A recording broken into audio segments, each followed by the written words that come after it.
You're listening to The Main Loop, a bi-monthly discussion about what goes into making games that are well-made, interesting, and most importantly, fun to play. This is episode 2.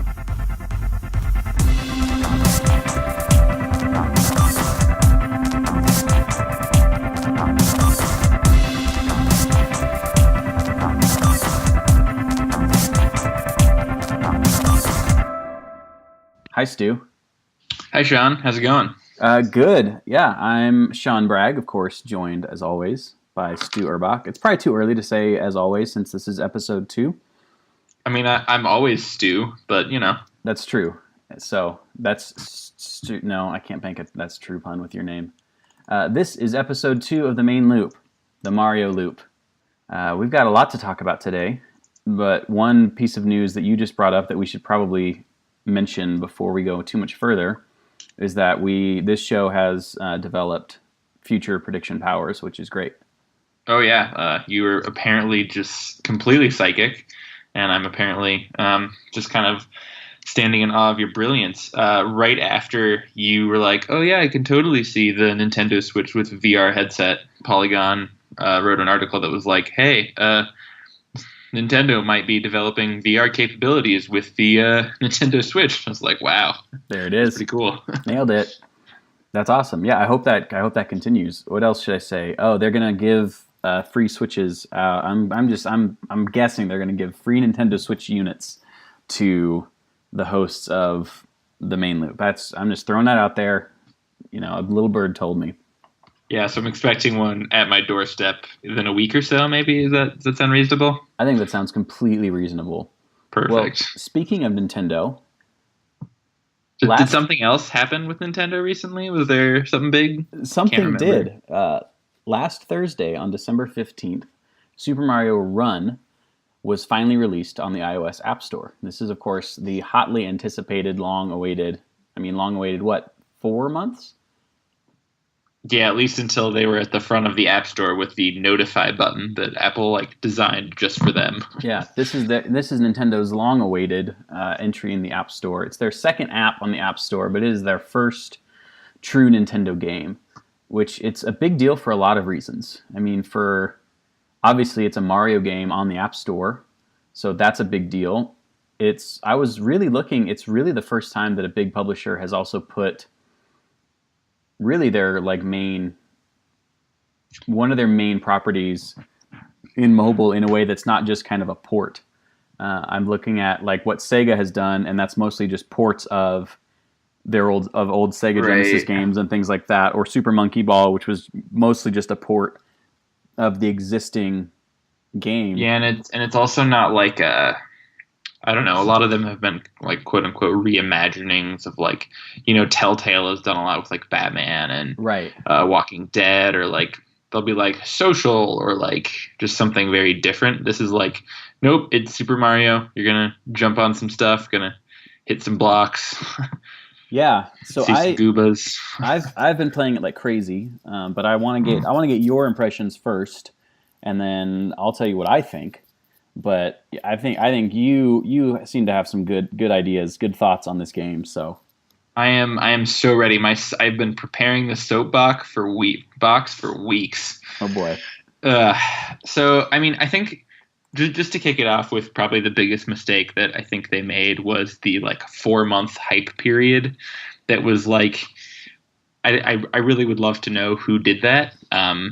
Was okay, we're just going to advertise this game at the very front of the App Store for 4 months, and nothing could ever go wrong with that because no one's expectations will get overblown. But that feels in my opinion anyway, the biggest mistake that happened. And with that out of the way, I'm just going to be positive for the rest of the time because I think this is actually a really, really wonderful game overall. It's incredibly fun. I love the 100-second timer. I love that they've managed to hit, a sweet spot of it's a one-tap game, and I think they could have implemented other things, but they kept it simple, and it really works. I think anyone who's expecting to play Super Mario on it, you're probably going to be disappointed because it's not that, but it makes me want to play Super Mario, and that's really exciting. I enjoyed being I'm sitting down just playing this game, oh, maybe I should go play Super Mario again because this is really fun and that's even more fun. There's definitely got to be some halo effect thinking on their part of we're getting ready to ship a new console and there's going to be obviously a new Mario game on it. And here's a great way to get people excited about Mario again. Maybe people like me who I haven't played a new Mario game seriously. I've dabbled with other friends, but I haven't played a new Mario game since Super Mario Sunshine on the GameCube. That's the last new Mario game that I actually played. And some of the Paper Mario, but as far as the actual true like Mario games, that's the last one I played. So, but yeah, this has completely like reinvigorated just my love for Mario things with Super Mario Run. Yeah, and I mean the one design mechanic that I don't know why I love it. It's stuck in my brain is like the pause tile. I think it's like incredible. I don't actually know. I can't think of another game who's done it. Maybe they have, and I'm just totally missing this. But it's really awesome because it pauses you, it pauses the timer, but it doesn't pause the rest of the world. So it gives you this extra element of control where you can jump off it quickly. You can pause on it and wait, for like an enemy to move past or do what you want. It's a different feeling than when I like run into a wall that I have to wait to jump over. I think it's really exciting, and I think there's a lot of different directions they could take it. And I think what's really interesting as a game designer is just those little areas where, if you just play it through really quickly, you'll have a pretty fun game, right? It's like, okay, I'll play it through pretty quickly. This will be done really fast, and I'll move on with life. But as you keep replaying it, you just start to notice lots of little areas where they really got the most that they could out of a one-touch running game. Yeah, I'm gonna differ with you a little on the pause blocks, just because I agree with all your points on them. They also annoy the crap out of me because I always expect to jump off them and you don't. You do a little Oh yeah, somersault yeah. forward first, and I always end up dying because I'm trying to time this thing and I'm expecting to jump forward, and that's not what happens. Oh, it's the same way with me and the long jumps. So like there's some of those Yes. levels where you're like trying to long jump off the bats to get the last coin. And I like get the first three bats on the long jump, and then the fourth one I just either die on or just completely miss. And then I'm like, well, gotta start again. But what's awesome is that because it's only 100 seconds, it doesn't feel like a grind. Like a lot of times with like 200-second or even like 5-minute games where there's like a completion element to it, at some point you're just like, well, this isn't worth it. Like I can't keep running through this over and over again, but it's 100 seconds. Like I can commit to doing that a couple times and it doesn't feel like overkill. Yeah, to me. and I can really love attest to that as I am now trying to go through all the worlds and get all the pink coins and the purple coins. And because of its nature as you're always running to the right, because it is somewhat of an endless runner, yeah, if you miss it, you missed it. But hitting pause and restarting the level, other than it's annoying having to start over, it's not as painful as a lot of other games where you're like, oh, I missed that thing. Other games that have had like on rails levels, there's always, even big console games, there's always that one on rails level where you've got to shoot all the stuff and you miss the one thing and you're like, I got to restart now so that I can, do the completionist thing. Right. And yeah, I don't get, it's just not as frustrating restarting levels in Super Mario Run for that reason. They move pretty quick and I'm going to get to that point. And even if I have to do it 5 times, you're right, it's not such a time sink like other games. Well, what happens, at least to me, because I'm a noob gamer apparently, when I try to do it is like, GG, uninstall. I'll just be like, oh, okay, I got to the very end, like that's awesome. And then like the next time through, I fail at the beginning or like the second sequence. And I'm just like, why am I even bothering? And I feel like once I understand a particular like element of like a level on this game, I can just move through it and get to the part that I don't understand. It's not like praying that like, oh, I hope I get to that spot and then I hope this works. Well, I think that's one of the things they nailed so well is that there is so much just pattern recognition like an old Mario game. It's not procedurally generated. These levels are somewhat meticulously crafted. And so, yeah, where the things are going to be. Where the jump is. I've been struck by just how fair it generally feels. There's still I'm still getting used to some of the timing and the dynamics of the controls, but for the most part, I missed a jump because I missed the jump. I didn't miss the jump because, it felt like it's tricking me, or it's pulling the rug out from under me at the last second. No, I mistimed that. Like I mistimed that wall jump, and so I didn't get to that higher platform I was hoping to get to, and I need to try that again later. Yeah, so now that we've sort of put our stake in the ground with how much we appreciate this game, maybe it's time to talk about some of the critical response. Yeah, I just want to give my last 2 cents before we move on to the professionals. The thing that struck me the most is how it didn't feel like a endless runner. It really feels like a one-handed Mario game, and it feels like that was what Nintendo started with. Was not, endless runners. People are dumping thousands of dollars into those, millions every month, buying power gems so that they can play again. Let's make one of those. It really felt like, how can we make a Mario game that you can play, like they were saying on stage at Apple's keynote event, a Mario game you could play while you're holding onto the subway railing with one hand, or you're drinking your latte in the morning, or whatever it is. So that's the thing that struck me, is it actually feels like a Mario game that has mechanics to let you play it with just one hand, rather than, it's an endless runner. It's not like Cannonball where you're just trying to go as far as you can. There's actual levels that you're completing, and you get a new set of objectives. And even the fact that you get, you got to try to get the pink coins. Well, now there's purple coins.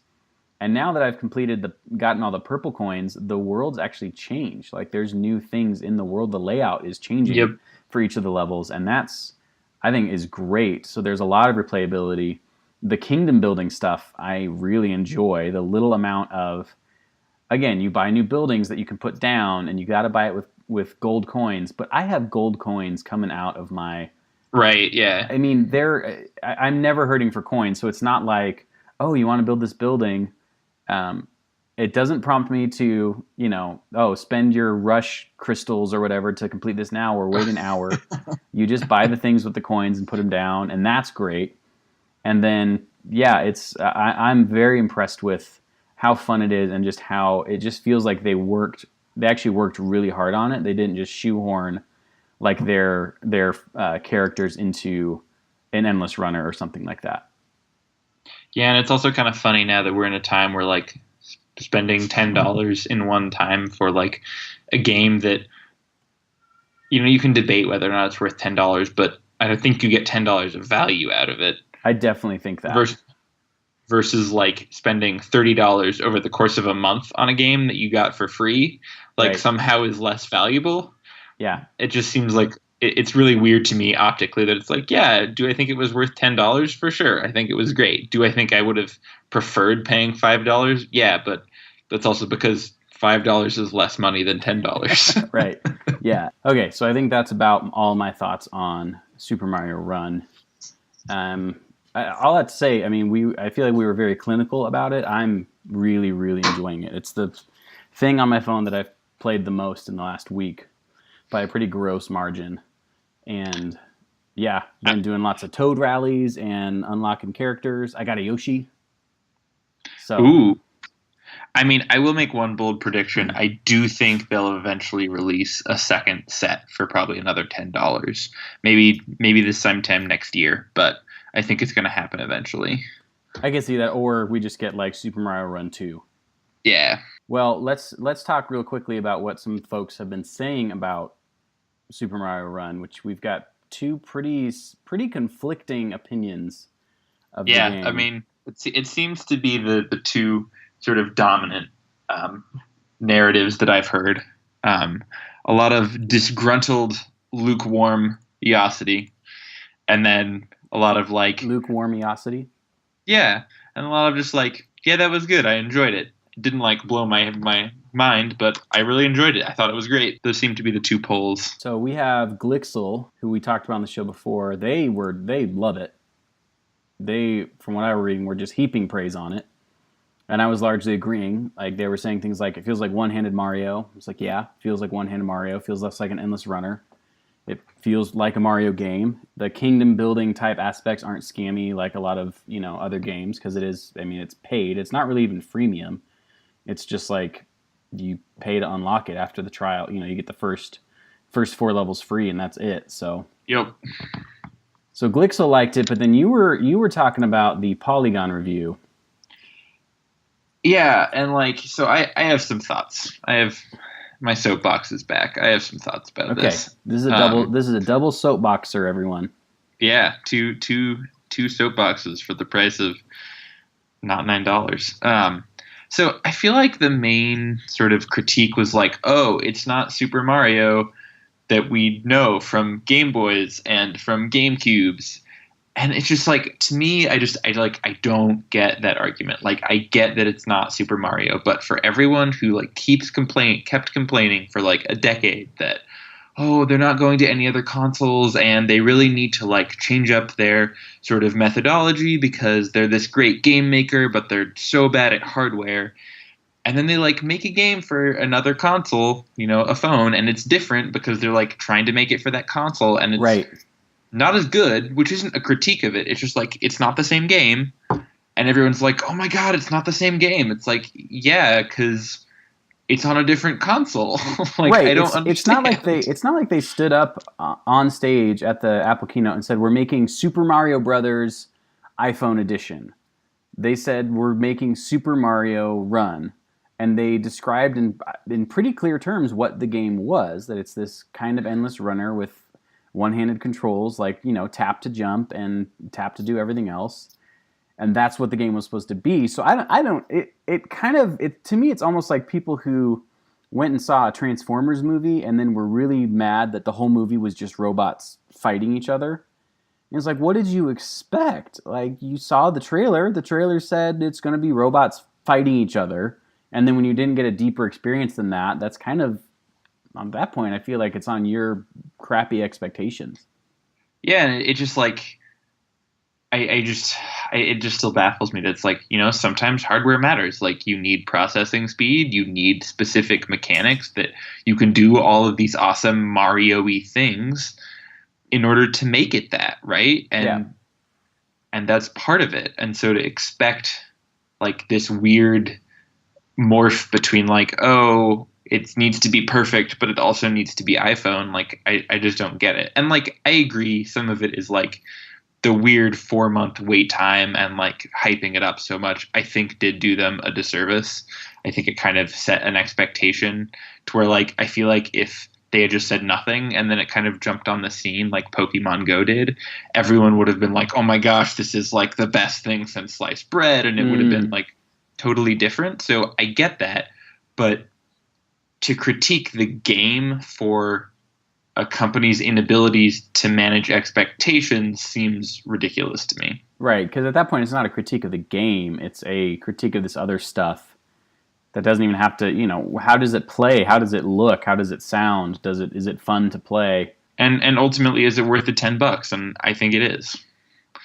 I agree. I think it is. And if nothing else, I hope that it will, maybe this and one other, if we can get a couple other major players on board to make $10 games on the iPhone, like, maybe that's good. Maybe maybe the race to the bottom in terms of pricing will stop, and maybe we'll actually see, not just this wave of just freemium garbage, because that's the only thing people spend money on again. Yeah, and of course the same people who are like, oh, $10 are the same people who complain about, oh, freemium is making all the games terrible. It's like, well, yeah, you can't have it both ways. Pick one.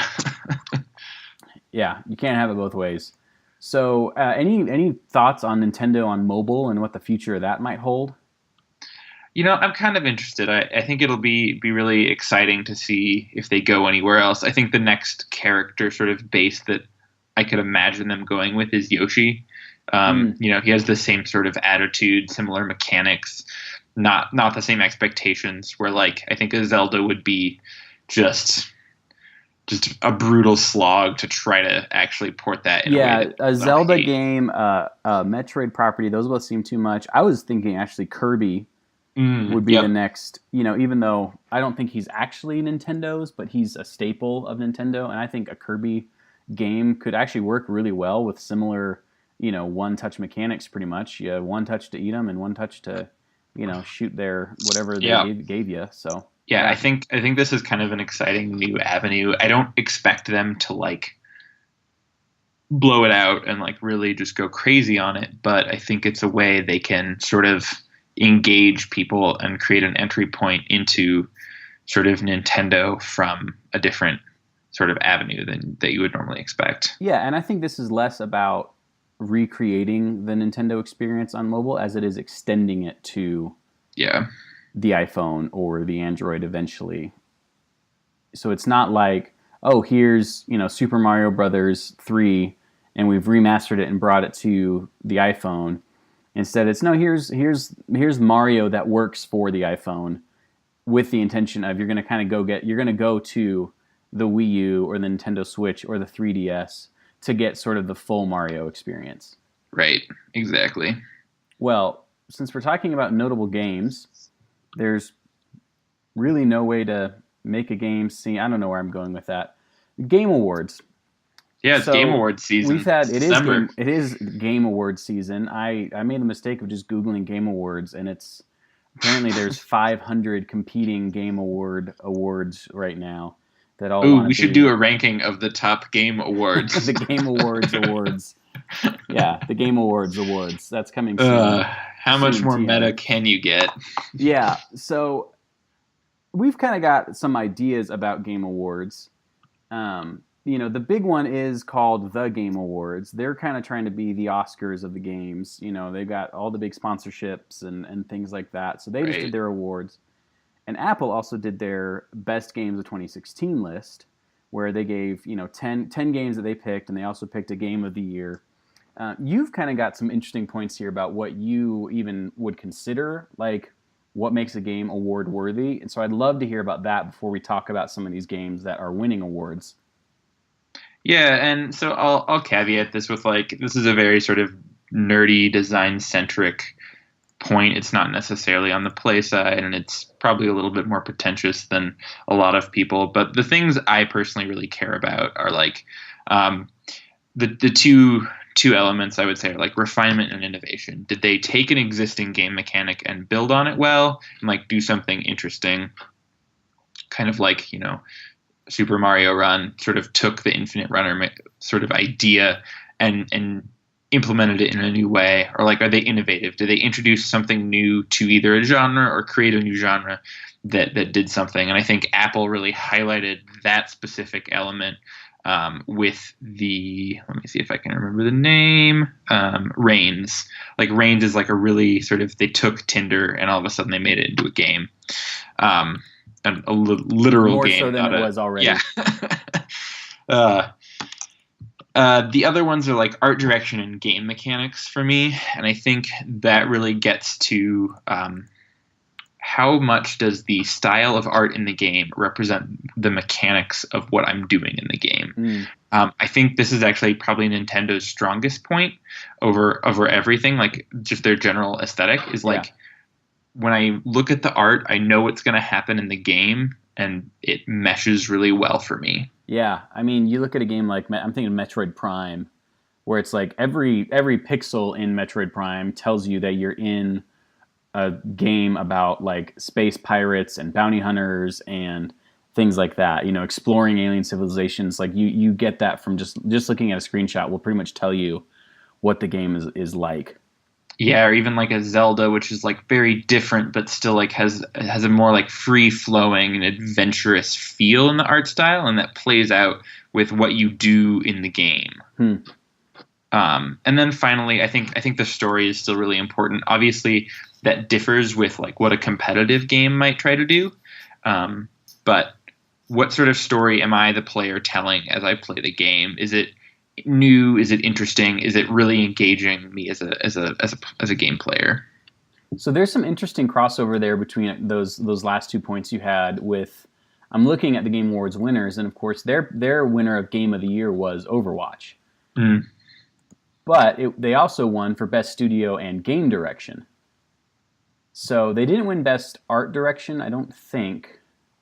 But that's a very Blizzard thing, first of all. But Overwatch in particular is this really interesting beast where it's obviously it's a really fast paced multiplayer game. That's what it is. You get in an arena and you shoot other players. That's it. That's the extent of what you need to know about the gameplay for the most part.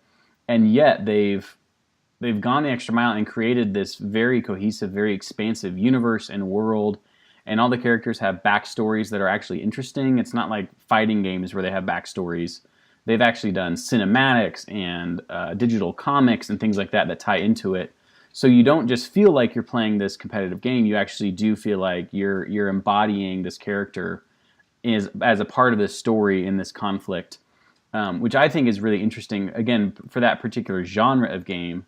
But it's also something that Blizzard does really well, which is, okay, we took something that existed already, so it wasn't necessarily the most innovative, but they definitely took the team shooter thing to a new level and have become kind of the gold standard for that. And yet, you can also watch these incredibly moving, well done, like cinematics that they've done that don't pertain really to the gameplay necessarily, but just to create this cohesive world and this cohesive style. And that those stories don't feel tacked on to what you do in the game, right? And I think, League of Legends like an afterthought. Yeah, like League of Legends is a good game. I'm not saying it's not, but from a story perspective, the character story doesn't necessarily always fit with what happens in the game. Like sometimes it's much more clinical. It's like, these are game mechanics. This is the kit we want to build. This is what happens. Yeah. And I think Blizzard spends a lot more time being intentional, for better or worse. There's pros and cons about saying, okay, this is how the character feels, and as a result, we're going to have a very specific intention about how the game's going to play because of that. Well, I think all your points about what makes a game award worthy, I would say I totally agree with, particularly the refinement, because there's nothing new under the sun, right? It's very rare that you get a game that's like, this is a completely unique mechanic. It's everybody's done it, right? Games have been around a long time, but it is those companies that can take that idea and just, I think you put in the notes somewhere, like hone it down to the razor's edge of just like, oh, this has got to the point where you're like, oh, this is how this kind of game should have always been. Like, this is what it should feel like playing this particular type of game. Like, this is the experience that I was looking for. And, for that reason, I can really understand why Apple would choose something like Clash Royale to be their game of the year. I mean, for all the pros and cons of it, and I think there are a lot of frustrations I have playing it casually that I've like kind of died off a little bit in the last few weeks. It takes the MOBA concept of like having lanes and like playing minions, and it hones it to a razor's edge to where you can play it for 3 minutes on your phone. And like it does that really well. And I think I can understand from that perspective why it would deserve that. To be honest, actually, the one I'm most disappointed with is like Plants vs. Zombies Heroes, where I feel like that was kind of, PopCap did a thing and it's kind of different. So here you go. So you get an award. Where it's like kind of a board game, but they didn't really do much different from what Hearthstone had already implemented. It's mostly based on that. There's like this kind of lanes concept, but other games have already done stuff like that too. Yeah, it definitely feels like they're, everybody's trying to cash in on Hearthstone right now. You've got Elder Scrolls Legends, you've got Shadowverse, you've got Plants vs. Zombie Heroes. I mean, you've just got all these games that are trying to get in on the, the collectible card game thing now. I mean, yeah, and I feel like in a decade, it's going to be Magic the Gathering and Hearthstone as the only two games that are left over in the card game genre because they did it right the first time and, get out of there. Well, the game that really the biggest takeaway or kind of highlight for me on this is probably Reigns, which we talked about briefly. But Reigns is a game that's it is built around the Tinder mechanic of you swipe left or you swipe right. So each time you play the game, you're this new king of this kingdom, and you just have people from the kingdom and from sort of your royal court presenting you with an idea. We want to rebuild the church, or we need more troops for the army, or there's werewolves, and you swipe left or right to give your whatever your response is to that. And you need to keep the 4 areas of your kingdom in balance: the finances, the peasants, the military, and the church. And again, you talked about distilling it down. I mean, a single like reign in reigns takes 2 to 5 minutes, maybe a little longer if you're really, really on a roll and getting lucky with kind of what you're being presented with. But it's a really short experience, and yet you, in this 5-minute time frame, you play out this whole narrative of peasants uprising and curses and plagues, and merchants want to start doing shady stuff and want to know if you'll bless it and things like that. And it's to me, it's pretty remarkable for that reason of what they've managed to cram into what's you sitting there swiping left or right with your thumb. Yeah, I mean, it takes a very old genre, which is the choose your own adventure, choose your own adventure books, choose your own adventure games, and it implements it with a beautiful art style and a very engaging interaction method to do that. I think in a lot of ways it hits the nail on the head of like what that genre is attempting to accomplish, and like just kind of lays it there for you to play. Yeah. The other one of these that I've actually played a lot, there's only a few of these on Apple's list that I played, but Rodeo Stampede, which is I still haven't gotten around to it. I mean, it's a basic phone game. It's more or less an endless runner. You ride around on animals, and they're all stampeding. When you let go, you hold your thumb down. When you let go, you jump off the animal, and then you got to press down and hold again to lasso an animal and start riding it again. And you're just trying to catch more new animals for your zoo that people can come visit. So again, they do the whole, you've got your little kingdom building elements, and then you've got your actually go play the real game. But it's really fun. It's, of course, super blocky pixel art because that's what everybody's doing now.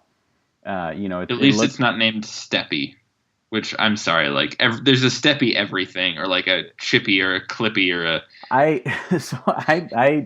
I actually have a folder of games on my phone right now, just called Verby Nouns.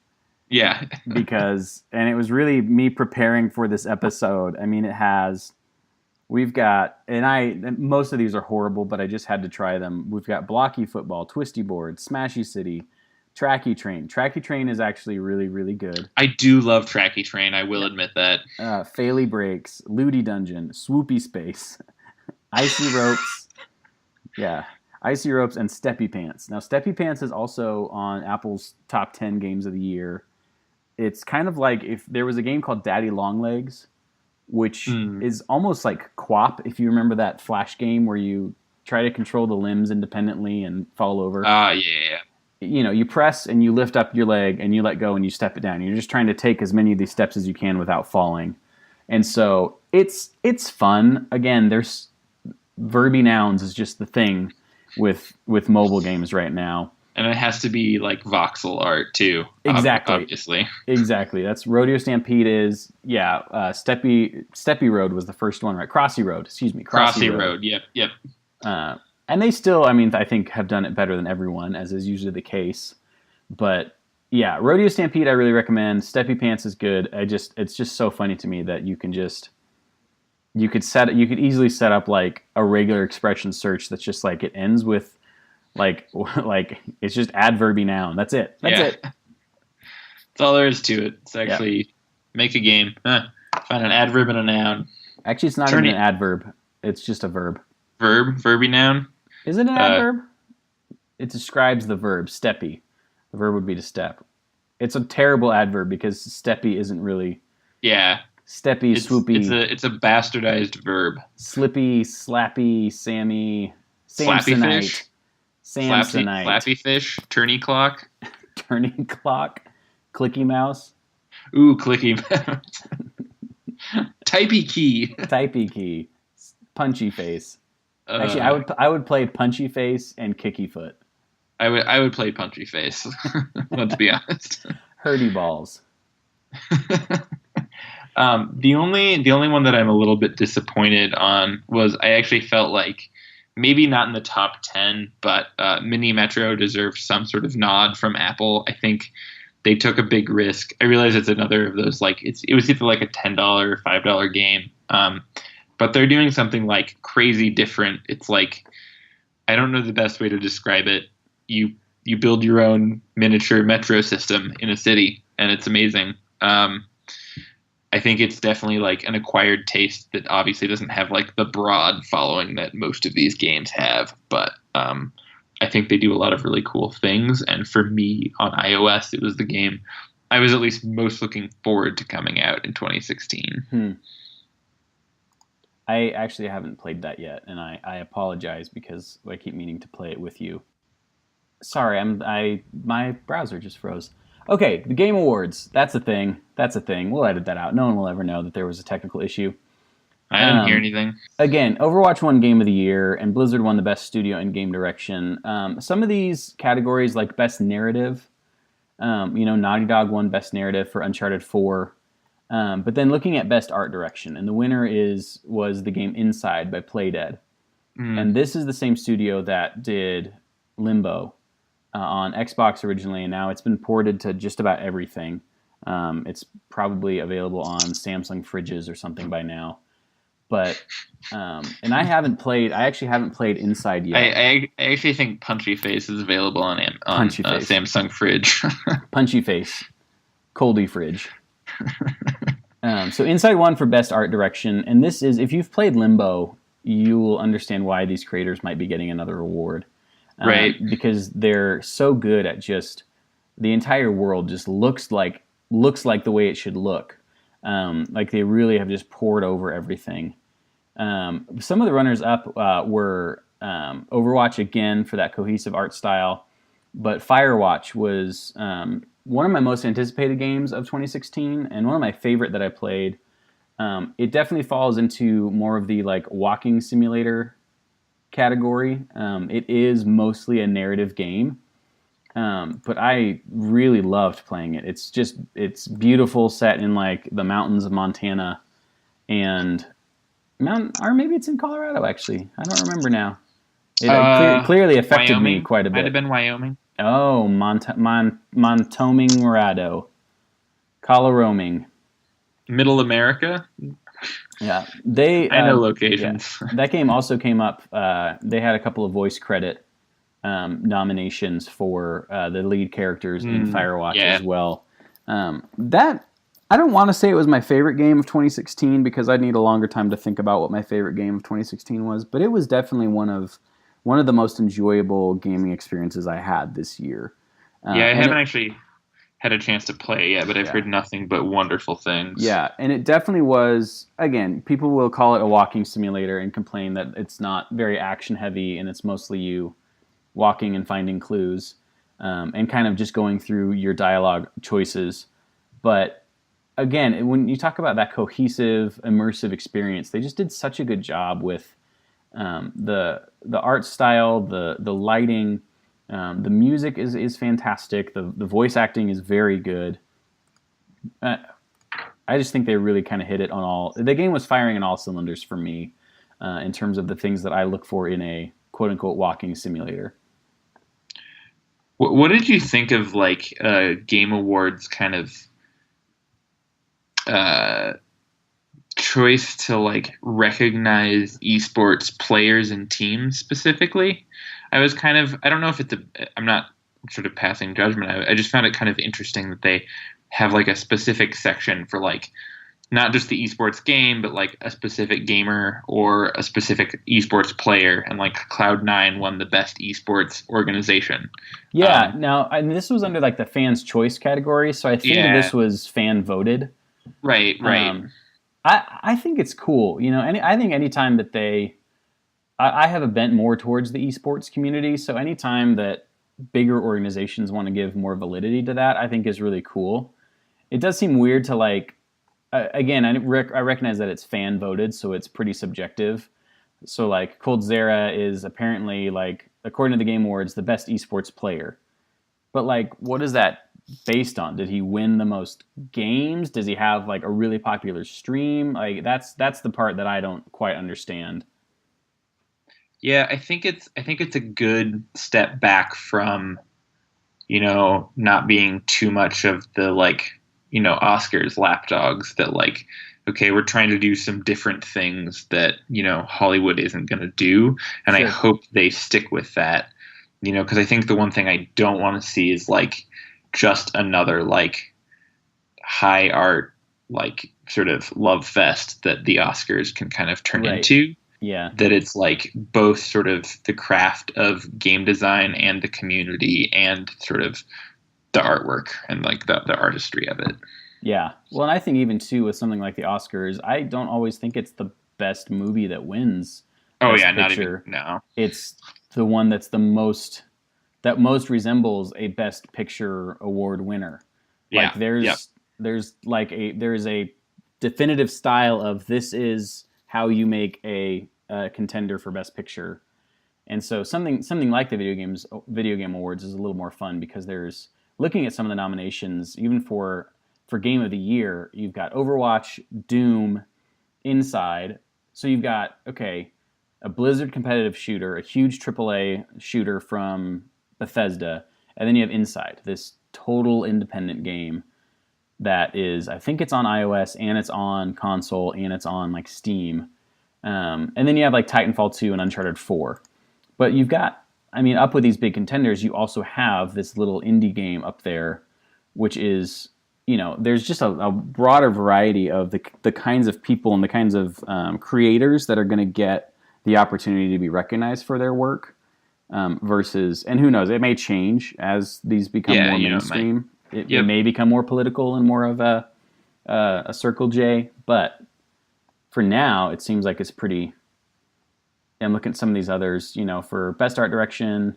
We looked at that one. Best music and sound design went to Doom. The music is really awesome in Doom. Again, Inside is on there for another nomination, so they did really good. Up against Battlefield 1. So seeing a smaller game like that compete with those guys is pretty cool. for sure, for sure. Cool. Well, Stu, what else have you been playing? Anything? um, Not too much from my end. I think the thing I've probably spent most of my time on this week has been Super Mario Run. It's just every time I'm on the toilet, I'm probably playing it. Let's be honest. So You got the Super Mario runs. uh, yeah, that just happened. I've definitely been toning it back with Clash Royale. I just got kind of tired of going through all that BS. But every time I go, I tried Flappy Golf a little bit just to like see what that was all about because it was on the App Store at one point. And I was like, yeah, this is boring. Um, I played a little bit of Heroes of the Storm recently too. Been really enjoying Ragnaros, Yeah. their new hero they put out. It's pretty fun times. Um, I went to get in that game. I went to do the weekly brawl, and it was one. This week's was one of the ones where you're supposed to get randomly assigned characters, and all 10 players were Alarak. Those were the only choices given in the game that I played. Everybody got Alarak for some reason, and I had no idea how to control him, so it was awful. It was terrible. So I will admit that I'm pretty deep into World of Warcraft with this cool. expansion. Legion is really, really good. There's a lot of fun stuff going on and a lot of good story stuff happening. And then I'm really liking Super Mario Run. Haters be damned. I'm Yeah, I enjoying it. just It keeps my attention. I want to go, if I've got 5 minutes, I want to go do a couple rallies because I'm low on blue toads. I need some more blue toads so I can I can build Luigi's house. and you know what I actually really like about Super Mario Run, which is probably the most underrated feature. I don't feel like I wasted a minute of my life after I'm done playing it. Which is It's true of a true. lot of like, quick games where I'm like, well, that was great. Not sure what just happened to me. But Right. I could have Super like Mario, I'm like, texted a that was human fun. being or, read an article and said I wasted on that. No, Super Mario Run feels great. Nintendo hit it. It's hitting spots for me that I didn't know I had that needed hitting, but Nintendo is hitting it. They're hitting Yeah, that. I really been liking it. Cool. Well, Stu, do you have a Twitter or anything yet? Or are you still? Can I'm people? I'm Can still people? a technological. Can people reach out to you on Usenet? Or do Oh you boy, have a Zanga? what is that? I'm one of my goals for 2017 is to get that stuff set up. So Do you have like a Zanga that they can get on, or an Angel Fire page? stay tuned. Okay, TBD. But you still have some stuff up at urbac.net. Yeah. More will be coming. I've got some plans for the new year. So Cool. Hopefully by our next podcast, I'll actually have this internet. I've heard it's kind of cool. It seems like it's here to stay, so you might want to get on board. All right. Well, you can always follow me at Sean M. Bragg. That's SeanMBrage on Twitter. And you can find me rambling about whatever is in my brain at that particular moment. We'll be back on, you should hear from us again on December 5th. We're going to release an episode in the past on January 5th. So this is I didn't know we had that technology. This is the second and final episode of the main loop for 2016. Woo! So the next time you hear from us will be in the new year. So to all of you, from Stu and myself, have a Merry Christmas and a Happy New Year, and etc. And we will be back with you on January 5th. I almost said December again. Perfect. All right. Thanks, everyone. Happy holidays, everybody.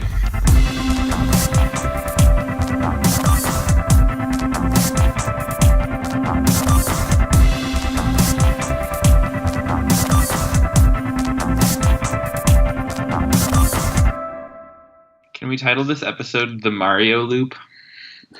Yeah.